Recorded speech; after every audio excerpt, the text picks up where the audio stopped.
Hey, good morning, everybody. Welcome back to the channel. We're going to go ahead and get caught up. Lots to cover today.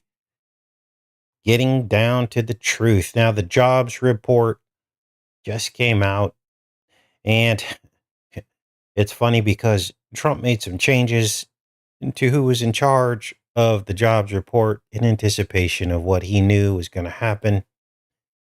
Essentially, Trump is rewriting history. Now, we know that both sides do this. The Democrats did this all the time. They would pretend like there were all kinds of jobs and the economy was doing great. But understand that both sides do this to manipulate public opinion. The people who want to believe that there are lots of jobs and the economy is doing great are going to believe it, aren't they? Because that's human nature, especially if you in particular are doing well in your businesses. You're gonna side with this. You're gonna be like, oh yeah, business is better than ever. I noticed this when I moved out here. You know, a lot of people were saying, "Oh, the economy's so great right now compared to the Obama years." And I was like, didn't seem like it was much different during the Obama years. And this was when everybody was going through COVID and everything. And they were like, "Oh, everything's great." And I'm like, "Do you not see that lumber has doubled in price? Do you not see that yeah, everyone has stimulus checks that are helping to boost the economy. We're going to have to pay all that back later." So this is all about perception, isn't it? And this is laughable to say the least. Everybody knows that AI has replaced millions of jobs because for every one person that you and I know that had their job replaced by AI, that would mean millions of jobs. Now we're going to do a poll. We haven't done a poll in a while. We're going to ask you guys. Do you know someone whose job was either changed or replaced by AI? And when I mean changed, I mean their job was drastically reduced, their hours cut, things like this. Let's do a poll here because this is the only way we're going to get down to the truth because the controllers are going to tell us what they want us to hear, right? Do you know someone whose job was either replaced or drastically reduced by AI? This is a straightforward question. And let's go ahead and hit that. Now, you have to know someone personally. We're not talking about just what you read about in the news. And I'm curious because I don't know what this poll is going to end up looking like. Looks like most people don't, but probably it looks like so far about one third of you do know somebody. So now we're into like the hundreds of thousands of jobs, right? But usually when this metric, now we'll let this poll ride and we'll get a final count on this eventually. But usually the metric of jobs reports usually are in the hundreds of thousands or millions. If they say, oh, we added jobs or jobs, there was job loss. So we'll have to see where that poll ends up. But let's read about this. And then we'll get into some other stories. Trump rewriting of reality on jobs numbers is chilling, but it could backfire. When authoritarianism encroaches, apologists often present a strong man's power grabs as rational, even imperative for the national good. Notice how the left has now picked up the banner of authoritarianism. This used to be something that the right complained about. And so now they've basically positioned conspiracy theorists about authoritarianism. They've now made that a left-leaning issue. This is unbelievable. And now no one will believe it. Top Trump administration aides followed that playbook on Sunday, justifying the president's abrupt firing of the government's top labor official in charge of employment statistics over jobs numbers that dented his proclamation of a new golden age. Now, again, these government officials, they do this with the left as well. It all depends on which chess piece they're moving on the board and what goal they're trying to achieve. In this case, they're trying to push through the technocracy. So they're going to do whatever they need to do, position the chess pieces to make sure that that happens. It says, but the ouster of Bureau of Labor Statistics Commissioner Erica McAntifer, taken alongside President Trump's concurrent bid to destroy the independence of the Federal Reserve, threatens the U.S. economy's reputation as a bulwark of stability and integrity that has undergirded generations of prosperity. So this is kind of written in an opinion piece, but everybody knows that the jobs are not happening. It's worse now more than ever. We also know that Trump just sold us out to these other countries who are now going to come into our country, into America, from Saudi Arabia and all these other countries to the highest bidder and build factories. And they can go ahead and pay for their citizenship if they want with the $5 million fast pass to citizenship. Wow. Now, what else is going on? The GOP now is pretending to draw a line in the sand when it comes to the possibility that Trump may pardon Maxwell. Look at this. They caution Trump and Bondi on a Maxwell pardon. Now, this is a joke. Again, this is all pretend, and I'm going to demonstrate that to you in a minute because Elon Musk just got busted pretending to be in a big fight with Trump, but then he donated $5 million to his super PAC. This was after he said that Trump was in the Epstein files. So this is all a big joke, and every once in a while we catch them in their lies. They're just, all he's doing here is distancing himself from Trump because the potato got too hot. And they realized that they needed to create a separation between the two of these people. Now, let's hop on to RFK Jr. He's making some pretty bold statements saying that black people need less vaccines than white people. So wait a minute. What he's saying here is white people still need vaccines? I mean, it sounds like that's what he's saying. Let's read this. RFK Jr., the Health and Human Services Secretary, is making changes that threaten the public health system, blah, blah, blah, right? Kennedy's attack on vaccines isn't exactly a surprise. He's had a history of anti-V remarks. Can't say that word too many times. Specifically, his beliefs were front and center during a heated exchange brought up by a comment that Kennedy once made about the black community and the Vs. We should not be giving black people the same V schedule that's given to whites because their immune system is better than ours. Also, Brooks asked Kennedy to explain what he meant by that remark. He went on to reference a series of studies while saying research shows that blacks need fewer antigens. Wow. So, still, he's riding this line here, isn't he? He says he doesn't believe in V's, but then he continues to say, oh, certain people need more, certain people need less. So he's got to draw a line in the sand here. And this is crazy, right? Now I had to look this up. And there are certain races of people that are predisposed to certain diseases. For instance, black people get sickle cell anemia. It's specific to African American people and really no other race. They're also predisposed to certain types of disease states that other races might not get as often. One is kidney disease.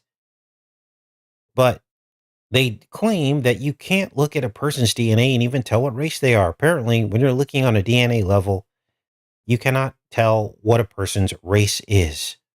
So he's being roasted for this. Pretty crazy. I just wanted to give you guys an update on that. Let's check in on this poll here. So it looks like it's about 80-20. Let's end this poll here.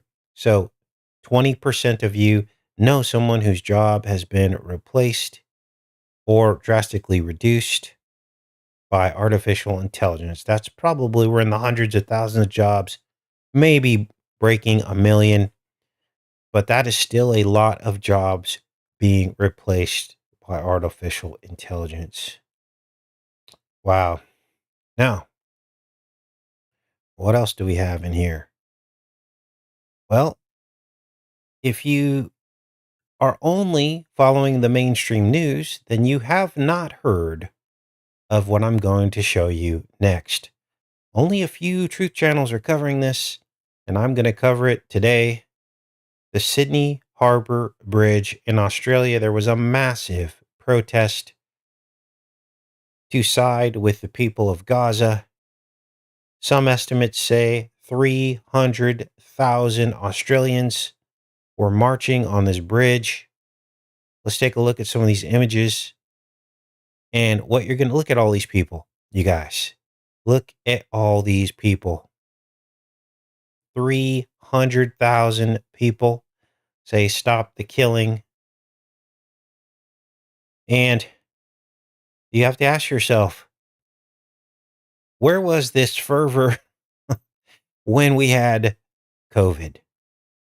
Because to me, that was almost worse because the entire world changed and we all know it changed. People are behaving differently.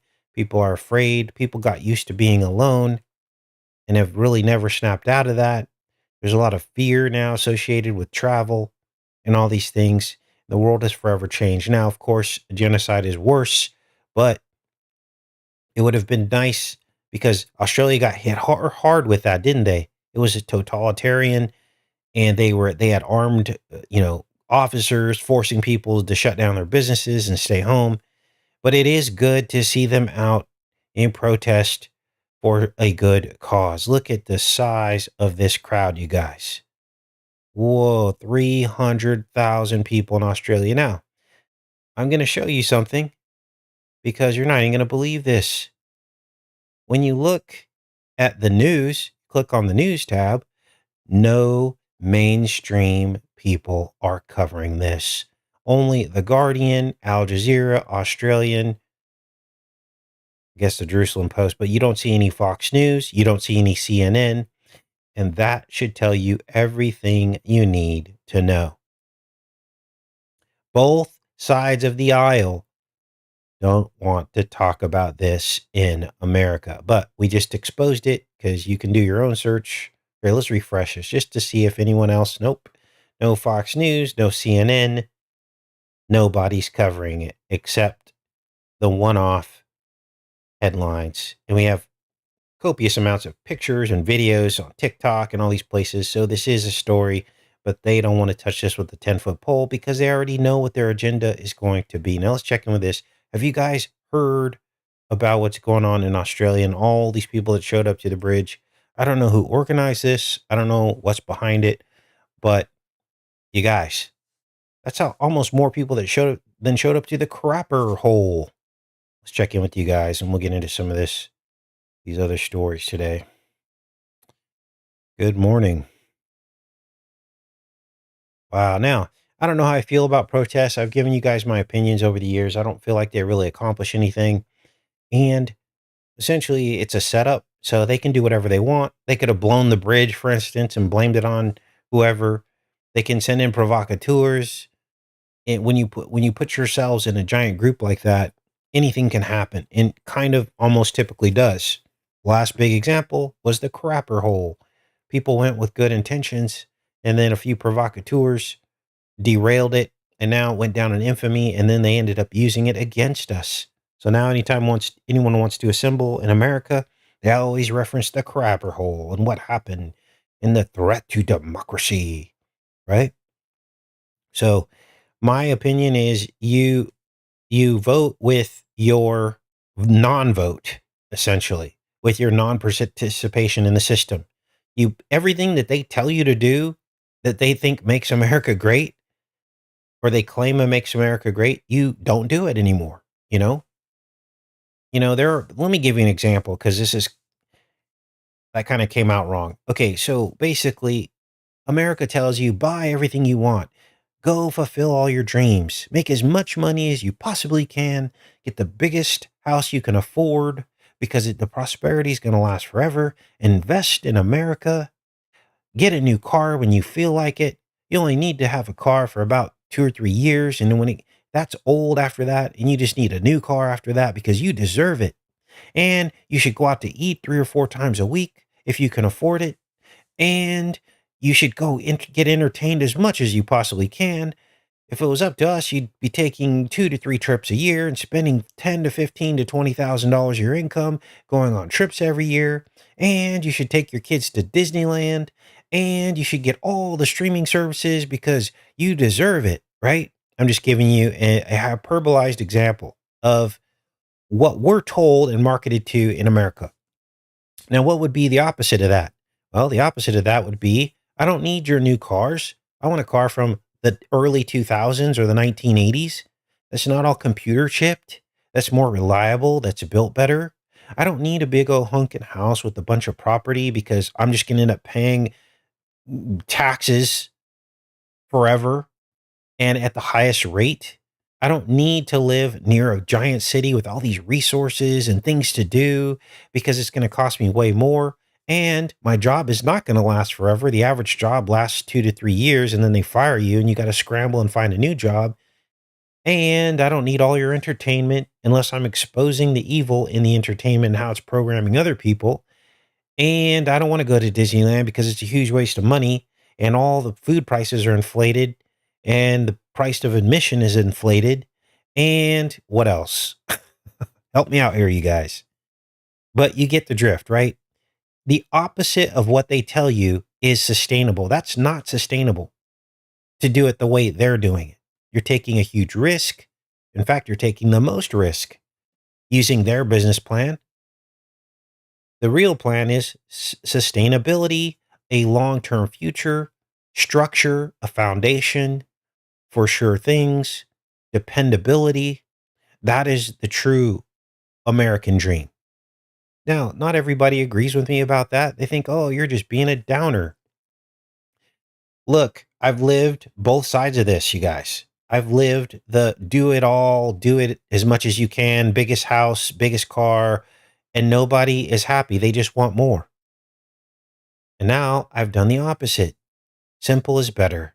You're much more settled. You can weather any storm that comes at you.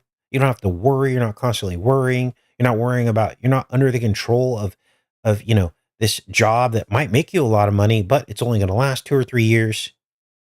So this is what I'm trying to get across to you guys. It's not a downer thing. It's more living a life of the biblical life rather than the materialism and consumerism life. But our country hates that because then the rich people can't get rich off of marketing to you and dangling carrots for you, right? So that's how all this works. Now let's get into one of Epstein's victims has come forward. These people are upset. Now they didn't give their name, obviously, and for good reason. I mean, look at this. Trump is essentially siding with the perps here. And so if you come forward, I mean, they already know who this person is, but if they were to come forward and name themselves, they would become even more of a target. And this particular person is very, very upset about this. They say, why not be completely transparent? Show us the files with only the necessary redactions, be done with it, and allow me and us to heal, the victim said. They also said they seem to call out Trump for what they said was his protection of the wealthy over the victims. They said, you protect yourself and your powerful and wealthy friends, not enemies, over the victims. Why? The victims know the truth. We know who are in the files, and now so do you, the victim said. So this thing is escalating, but sadly, unfortunately, I believe people have already lost their will to see this through. I believe it's already being swept under the rug. And with that is going to come judgment on America because we're willing to hide behind lies and allow this to go on. Unbelievable.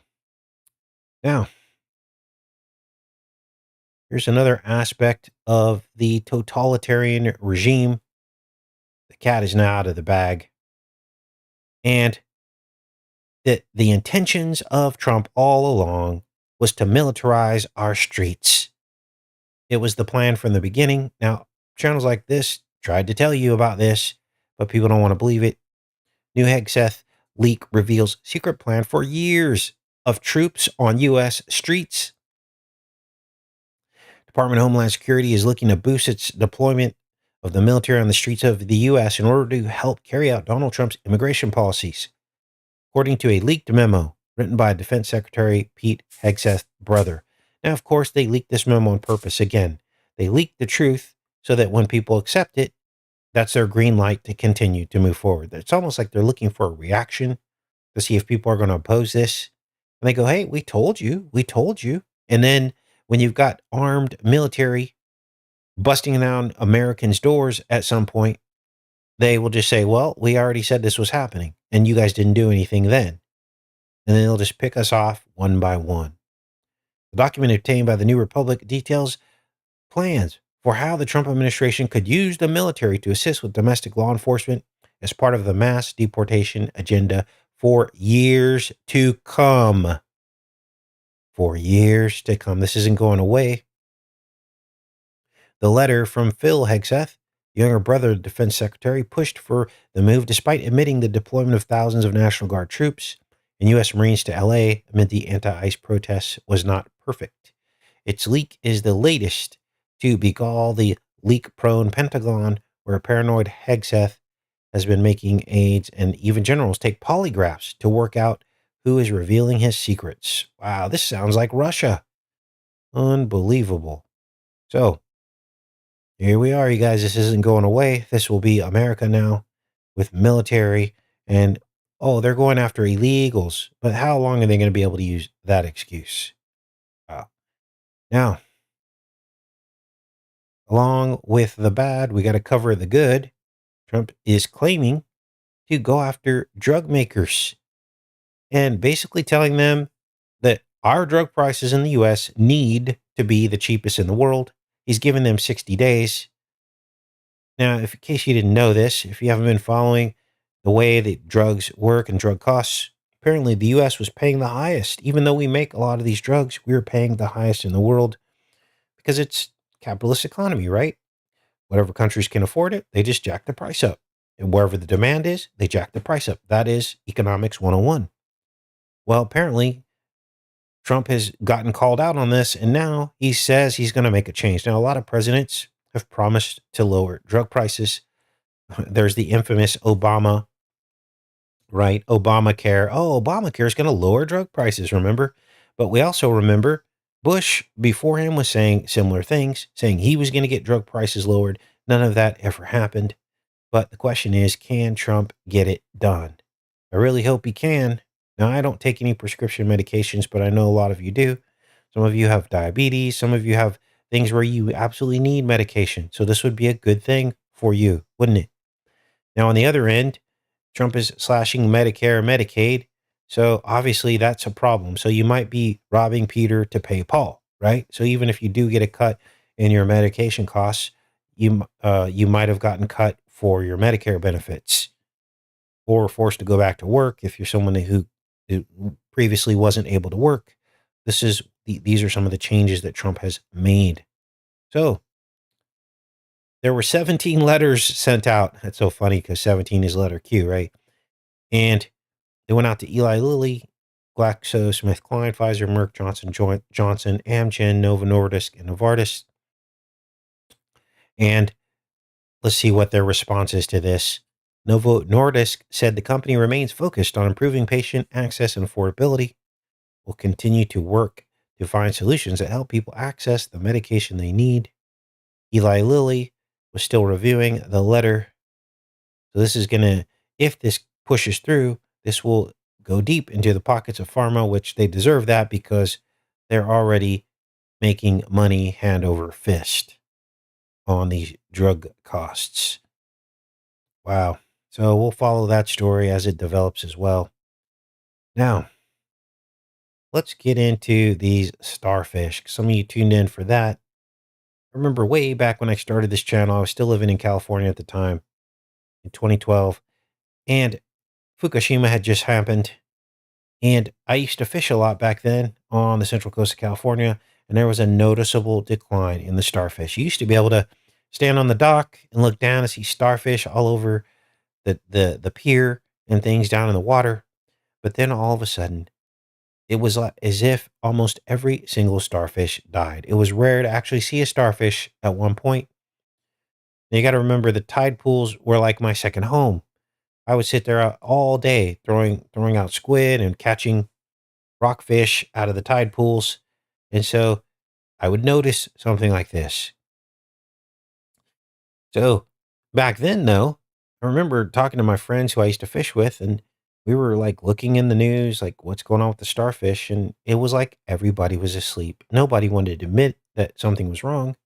Nobody wanted to admit these starfish were literally wasting away. They literally were dissolving. You could see some of them, like their limbs were just dissolving off. And now they have a name for this, but they didn't back then. Now they call it sea star wasting disease. And I don't know if they were trying to cover it up back then or create a separation between the Fukushima event. They don't want to raise too much alarm because they knew people would freak out. But essentially, this starfish wasting disease stretched from Alaska all the way to Mexico. Except this article completely ignores what likely caused this. And I got to say likely because, I don't want to get fake news or whatever. They'll fact check me on it. They're saying that this was due to some kind of disease. They don't say what caused the disease, but they say it's from a disease. Now, this most recent event began only 2 years after Fukushima. Fukushima was 3/11/2011, and they're saying that this disease this most recent started in 2013. They call this the current plague, and it's ongoing. They're literally almost extinct starfish, and literally billions more people, more people that are on the planet. It says 5 billion sea stars off the Pacific coast of North America. It's been going on for an entire decade. Wow. They call it a mysterious star wasting disease. Sparked a mass die off from Mexico to Alaska. But yet they don't ever mention Fukushima. Wow. Now, I began to dig at this point. I was like, because they actually cite previous plagues here, but they go all the way back to the 1970s. So there were 3 events. Notice how these are modern events. You don't see a sea star wasting disease mentioned in 1930, for instance, or 1920. They didn't start until the 1970s, and they happened in specific locations.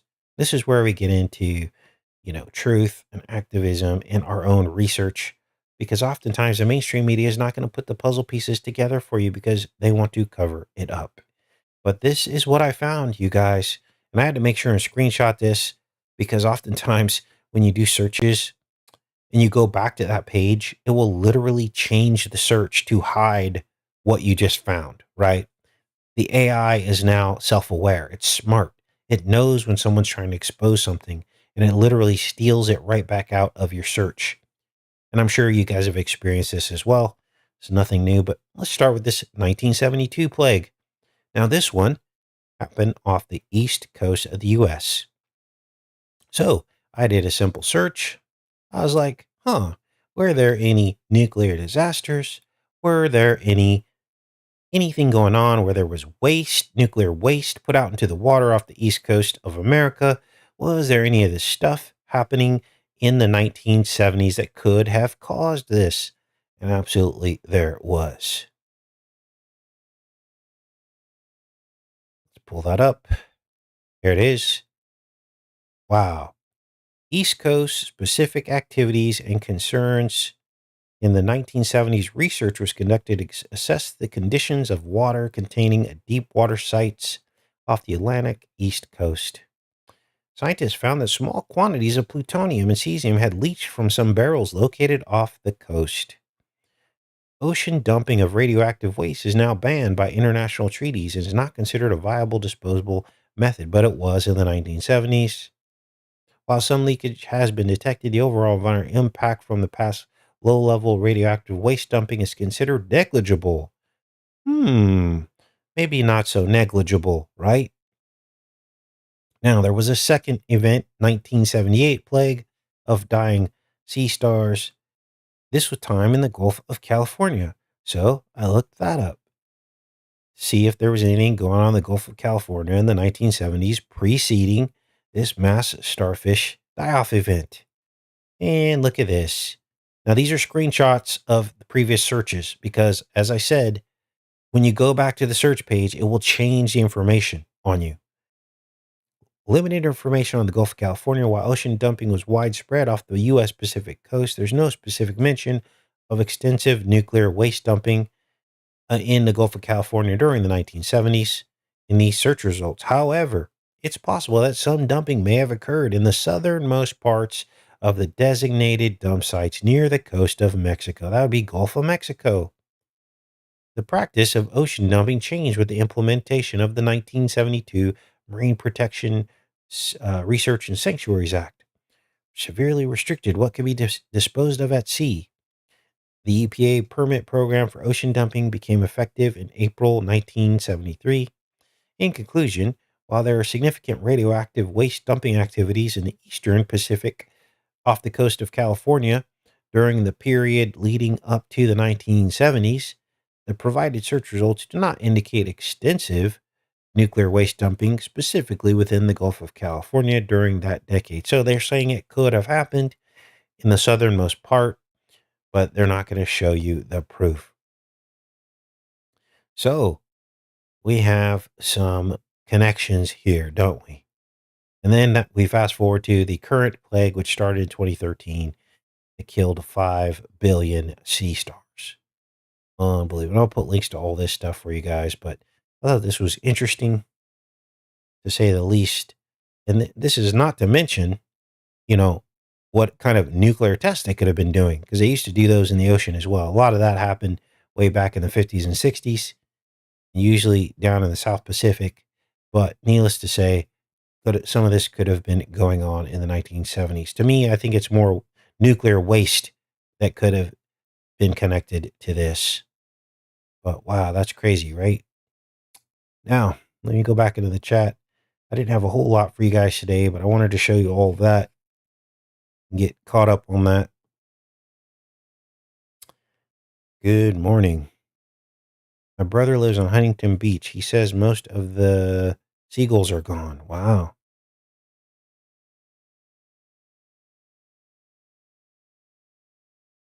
They are running around seeking whom they may destroy because they know their time is short, says Marcy.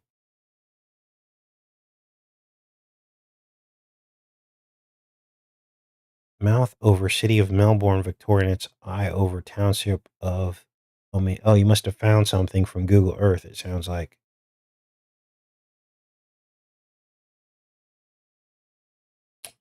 All right. Hiroshima and Nagasaki were firebombed, not nuked, says Jamie.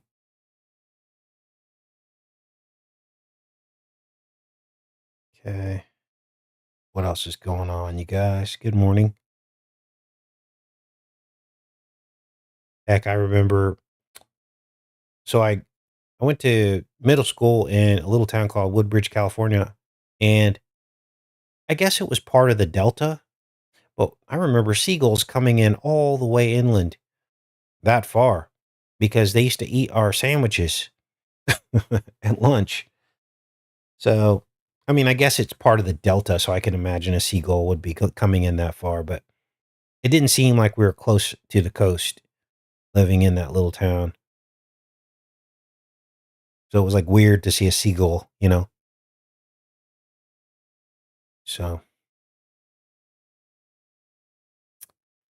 all right. Much love. Thanks, Brian.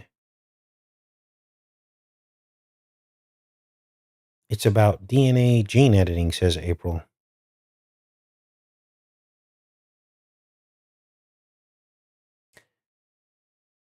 LG Christian channels not acknowledging scripture being fulfilled is strange and common. Yeah. Yeah. Almost like a third. It reminds me of a third of the oceans dying is what it kind of reminds me of what's happening right now. That could be a fulfillment of prophecy.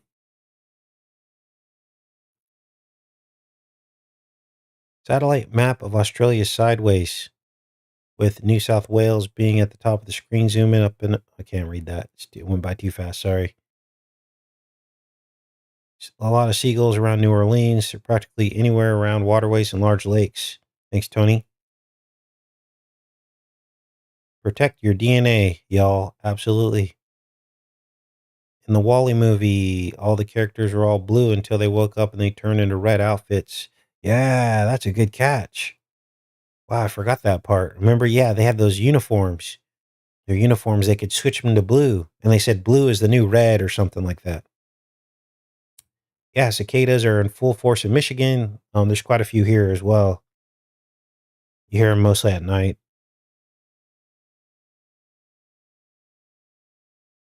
All right. Jeans and jeans. Yeah, everything's all about this, this whole story with this girl in jeans or something. And they're trying to say like that's racist because, she's like white. And I was like, that's just distraction. But it's kind of not because they're talking about the jeans, right? Blue jeans. So cat's out of the bag.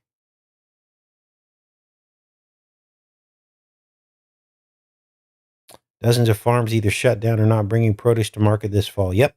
See, that's going on as well.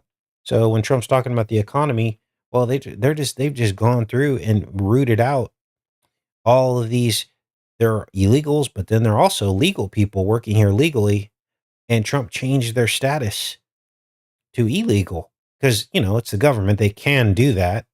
But why would you do that? If a person has a legal work permit, why would you do that? Because you're just affecting our food supply now. If they're here working legally, then all that's going to do is raise our food prices. So the economy is not doing as well as everybody thinks. Okay.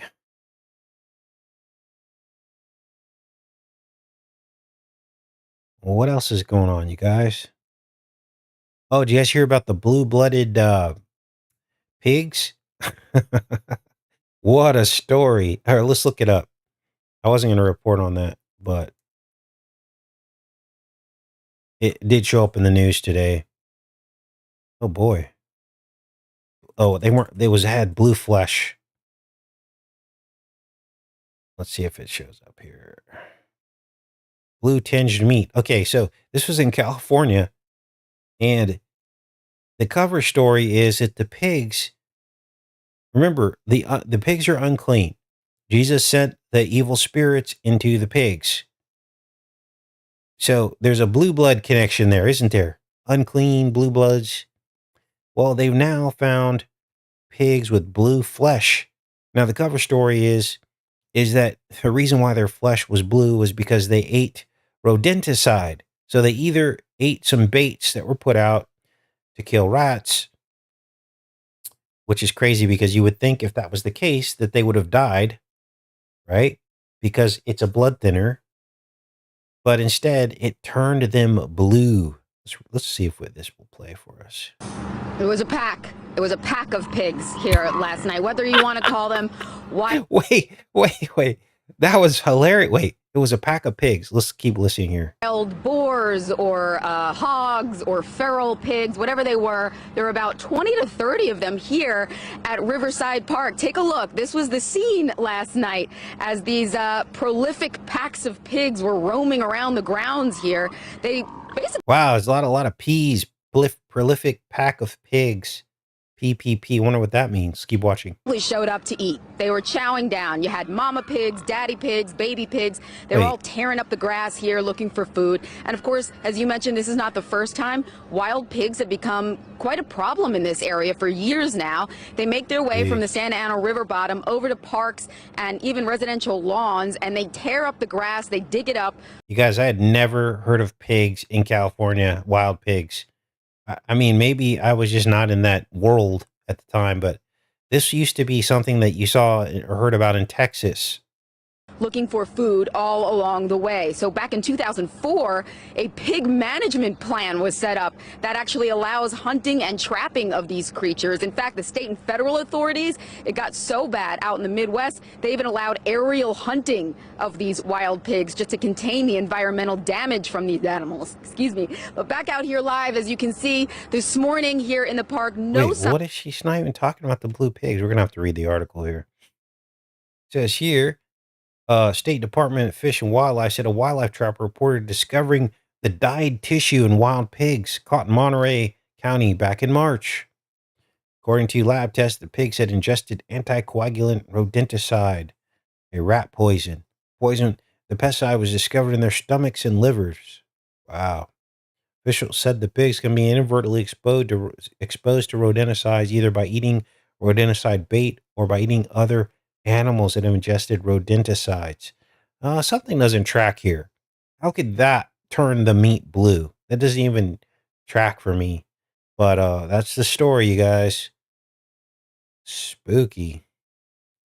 Okay. Back with you. There are wild pigs in California for sure, says Bonnie. Don't forget about the Peppa Pig. It's like 3. I just read about 3 killers in Michigan who wood chipped and fed 2 guys to pigs in 85. Yeah, like that's like a thing. Probably giving them silver.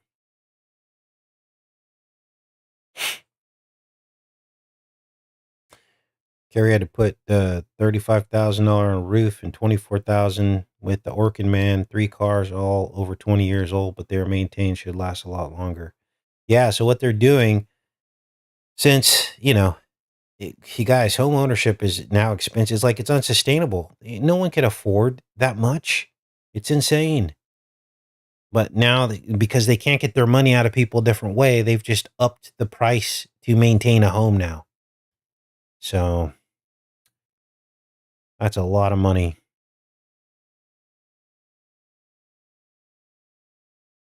War pigs, says William.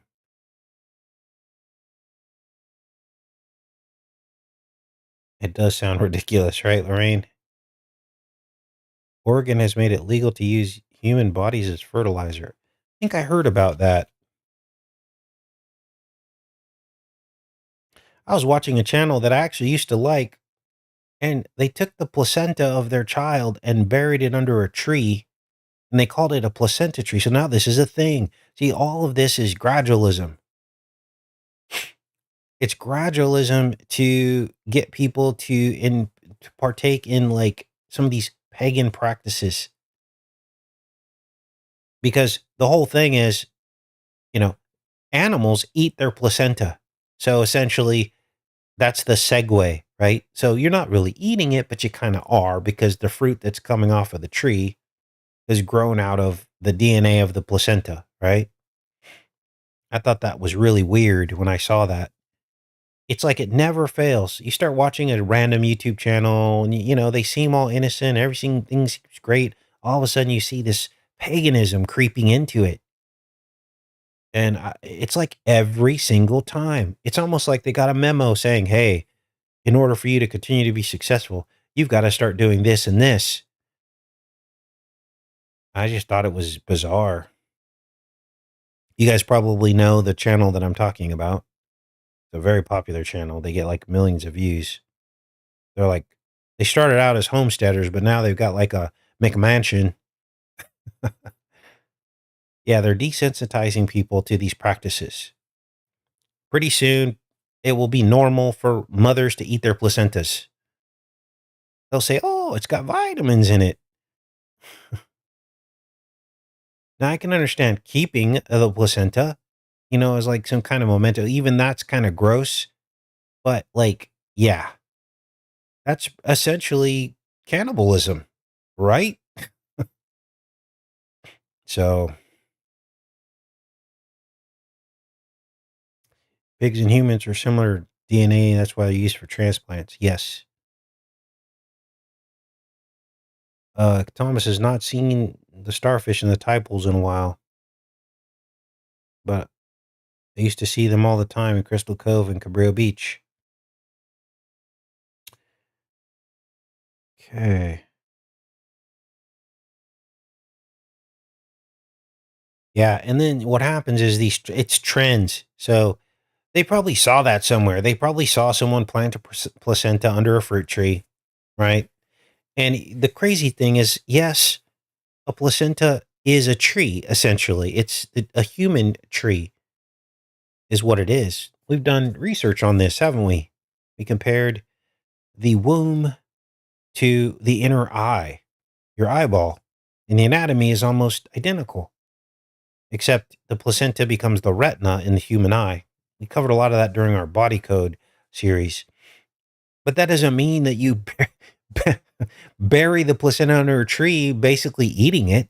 Like, that's where the line gets crossed.